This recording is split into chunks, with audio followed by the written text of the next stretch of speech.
दोस्तों, आज मैं बात करने वाला हूँ मेरे पर्सनल स्टोरी के बारे में कि क्या सारे मेरे विज़न हैं और किन सारी चीज़ों के बारे में मैं ये सारी चीज़ें कर रहा हूँ। तो दोस्तों, ये हाई स्कूल का टाइम था जब मेरे दिमाग में एक थॉट चला। मेरे दिमाग में थॉट ये था कि मुझे फाइनेंशियली ज़िंदगी में डिपेंडेंट नहीं रहना है, और तब से ही मैं फाइनेंशियली डिपेंडेंट ना बनने की कोशिश करने लगा। जो भी पैसे मेरे पास आते थे हाई स्कूल में, कैरियर में भी, मैं सेव कर लेता था। और जब कॉलेज में गया तब मेरे ज़िंदगी में ऐसे भी दिन आए थे कि पैसों को सेव करने के चक्कर में मैं कॉलेज को लिफ्ट मांग के जाता था, और वहाँ पे आ भी जाता था घर को लिफ्ट मांग के, और कॉलेज में मेरे ड्यू के अलावा कोई ज़्यादा से ज़्यादा एक्सपेंसेस नहीं रहते थे। और यही कहीं ना कहीं मुझे बहुत ही ज़्यादा सक्षम बनाने लगा। बट उसके बाद जब मैंने फ्यूचर प्लानिंग की बात की और फ्यूचर को फोकसली देखने लगा, तो मुझे ये लगा कि कॉलेज से मैं ज़्यादा कुछ अचीव नहीं कर सकता था, क्योंकि एवरेज स्टूडेंट था मैं पढ़ाई में।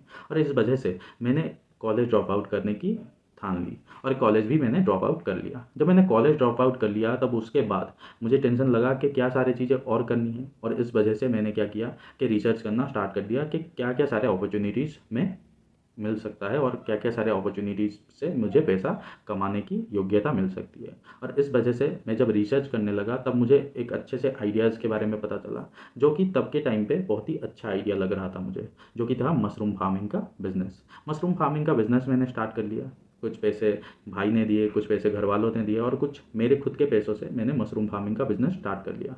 और जब मैंने मशरूम फार्मिंग का बिज़नेस स्टार्ट किया तब बहुत ही अच्छे से मुझे ग्रोथ मिलने लगा, और मैं स्केल करने लगा। बट जब मैं लम्स ऑफ अमाउंट में, मतलब ज़्यादा पैसे उस मशरूम बिजनेस में लगाने लगा, तब मेरे ज़िंदगी में बहुत ही बड़ा घटना घटा कि पैंडमिक शुरू हो गया। जैसे कि हर एक व्यापारी को पता है कि पैंडमिक आने के वजह से मार्केट बंद रहने लगे, और मेरा प्रोडक्ट बेस्ड बिजनेस था। मशरूम एक प्रोडक्ट बेस्ड बिजनेस होता है, और इस वजह से मेरा सेलिंग नहीं हो रहा था, जिस वजह से मुझे हर रोज़ नुकसान होने लगा। और जहाँ पर मुझे मशरूम फार्मिंग बिजनेस को बंद करना पड़ा, क्योंकि पैंडमिक में मैं भी फंसा हुआ था। और ऐसे ही चलता गया। और जब पेंडेमिक के बाद मुझे ये सारी चीज़ों के बारे में रियलाइजेशन हुआ कि मेरा बिज़नेस बंद हो चुका है, अब मुझे क्या करना है, तब मैंने क्या किया कि थोड़ा थोड़ा सा रिसर्च करना स्टार्ट किया कि आप क्या सारी चीज़ें कर सकते हैं। और उसी टाइम पर मुझे पता चला डैन लॉक, ग्रांट कार्डोन, इन लोगों के बारे में, रॉबर्ट कियोसाकी, जो कि बड़े बड़े फाइनेंशियल वर्ल्ड में सक्सेसफुल बन चुके थे। और मुझे जब उन लोगों के बारे में पता चला तब मैं उन लोगों के बारे में रिसर्च करता चला। बट यहाँ पर एक टाइम ऐसा आया जो कि मेरे ज़िंदगी का सबसे वर्स्ट टाइम था। वो दिन था 28 मई 2021। जिस दिन मेरे ज़िंदगी का सबसे बड़ा घटना घटने वाला था। उस दिन मैं शाम को घर में बैठा था और मुझे एक कॉल आया, और कॉल में मेरे एक दोस्त थे जिन्होंने मुझे बताया कि मेरे भाई का एक्सीडेंट हो गया है।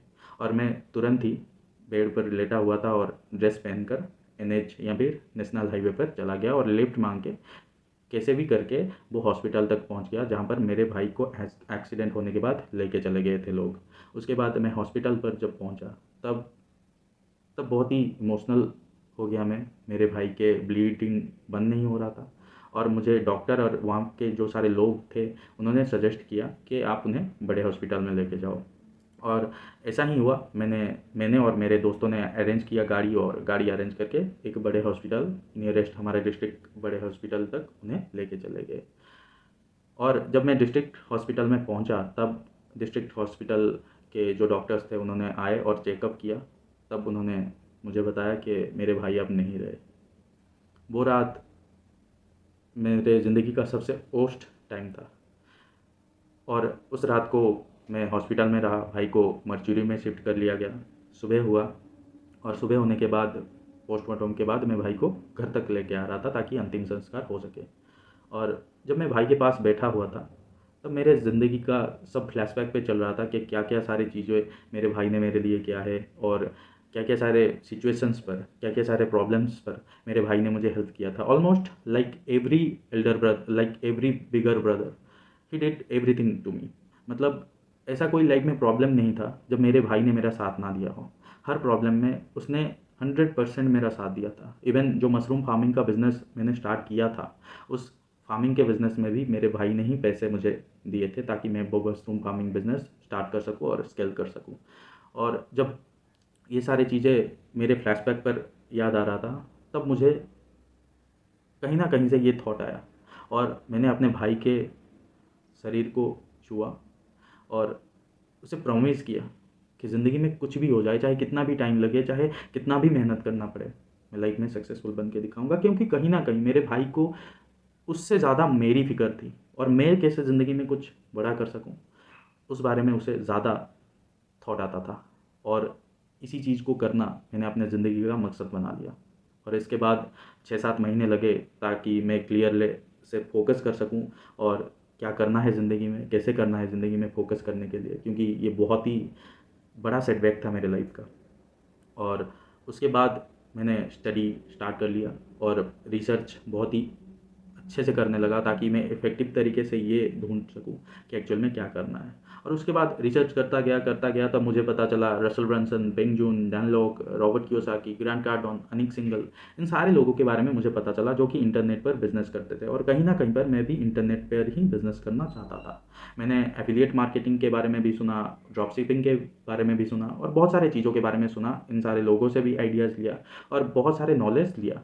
बट कहीं ना कहीं पे डीप इनसाइट मेरे दिमाग में ये सारी चीज़ों को करते हुए, मतलब जब मैं रिसर्च कर रहा था, deep insight in my heart, ये सारे चीज़ों के बारे में कहीं ना कहीं पे मुझे ऐसा लगता था कि ये सारी चीज़ें मैं नहीं कर पाऊँगा।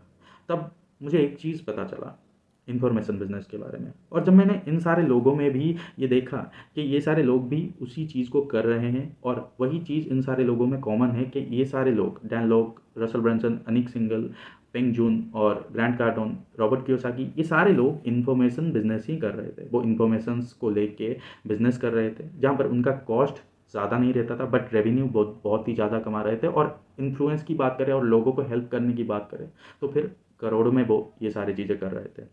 तो फिर और ज़्यादा से ज़्यादा मैं इसी के तरफ मोटिवेटेड हुआ। तब मैंने क्या स्टार्ट किया कि मैं इन्फॉर्मेशन बिजनेस कैसे किया जाता है इस बारे में रिसर्च करना स्टार्ट कर लिया। बट क्योंकि मुझे कोई मेंटोरशिप नहीं मिल रहा था, उस वजह से मैं ट्रायल एंड एरर प्रोसेस के माध्यम से ही जा रहा था। मतलब कुछ सीख रहा था और वो चीज़ें अप्लाई नहीं कर पाता था और कुछ चीज़ें अप्लाई करता था तो उनमें गलतियाँ कर लेता था। और इन सारी चीज़ों को सीखते हुए मुझे बहुत टाइम होने लगा और उस बाद से मैं बहुत ही डिप्रेस्ड होने लगा कि एक्चुअल में ये प्रॉमिस जो मैंने मेरे भाई को दिया था वो सारी चीज़ों को कैसे फुलफिल करना है, इन सारी चीज़ों के बारे में सोचते हुए। उसके बाद एक टाइम ऐसा आया कि मैं ऐसे ही ब्राउज़ कर रहा था यूट्यूब पर। और यूट्यूब पर ब्राउज़ करते वक्त मुझे मेरे मेंटोर श्रीनाथ विश्वनाथ के ऐड आए। और जब मैंने ऐड देखा तो उन्होंने मेरे अटेंशन को पूरा का पूरा ग्रैब कर लिया। और जब ग्रैब किया और उन्होंने मुझे इन्फॉर्मेशन बिजनेस के बारे में बताया और तभी से ही मुझे पता लगने लगा कि ये जो कर रहे हैं एक्चुअल में वो चीज़ मैं करने वाला हूँ या फिर करना चाहता हूँ। उस वजह से मैंने उनका ऐड पर क्लिक किया और उनके वेबिनार को जाके अटेंड किया। जब मैंने उनके वेबिनार को अटेंड किया तब मुझे पता चला कि वो सारी चीज़ें जो वो सिखा रहे थे वो एक्चुअल में प्रूवन था। क्योंकि रसल ब्रंसन जो कि बहुत ही बड़े मार्केटर है इस फील्ड में, वो भी उसी तरह की चीज़ों को बताते हैं। और मेरे मेंटोर विश्वनाथ जी वो भी यही कहते हैं कि कहीं ना कहीं पर वो अपने 60% जो फ्रेमवर्क है, अपने 60% जो काम है, वो सारी चीज़ें उन्होंने सीखा है रसल ब्रंसन से। तो फिर मैंने जब इन दोनों के चीज़ों को कंबाइन करने की कोशिश की तब मुझे ये लगा अपने दिमाग में कि मैं इन्हीं को अपने मेंटोर बना सकता हूँ और जिससे मैं लाइफ में सक्सेस अचीव कर सकता हूँ। तब मैंने उनका कोर्स परचेज़ किया और कोर्स परचेज़ करने के बाद क्या हुआ कि मैं उनके जो कोर्स से बहुत ही ज़्यादा डीप अंडरस्टैंडिंग मिली मुझे कि एक्चुअल में इन्फॉर्मेशन बिजनेस कैसे काम करता है, क्या क्या सारे स्किल्स रिक्वायर होते हैं, क्या क्या सारे इक्विपमेंट्स रिक्वायर होते हैं। और अभी कुछ दिनों पहले मैंने उनका वीआईपी मेंबरशिप भी ज्वाइन कर लिया ताकि वो मुझे पर्सनली गाइड कर सकें। क्योंकि वीआईपी मेंबर्स हम 2-3 लोग ही हैं, तो फिर वो मुझे पर्सनली हर दिन गाइड करेंगे कि एक्चुअल में क्या क्या सारी चीज़ें किया जा सकता है और क्या क्या सारी चीज़ें होता है, एक्चुअल में कैसे ये चीज़ काम करता है।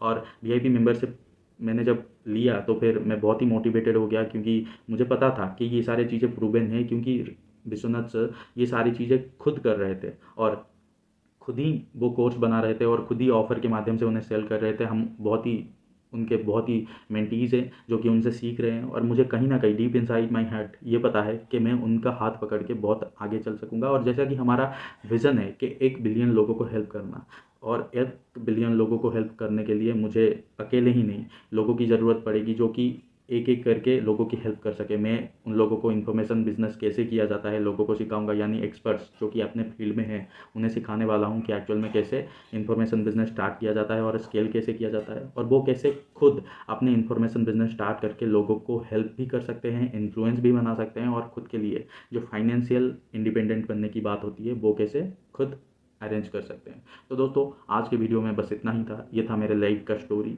क्यों ये सारी चीज़ें मैं कर रहा हूँ और क्यों क्या क्या सारे मेरे लाइफ के विजन है, इन सारी चीज़ों के बारे में ये था मेरा शॉर्ट सा स्टोरी। तो दोस्तों आज का वीडियो कैसा लगा है लाइक करिए और सब्सक्राइब करिए और कमेंट सेक्शन में बताइए मेरा स्टोरी कैसा था, और अगर ये वीडियो आपको पसंद आया है तो हमारे चैनल को सब्सक्राइब कर लीजिए ताकि ऐसे वीडियोज़ आपको मिल सके।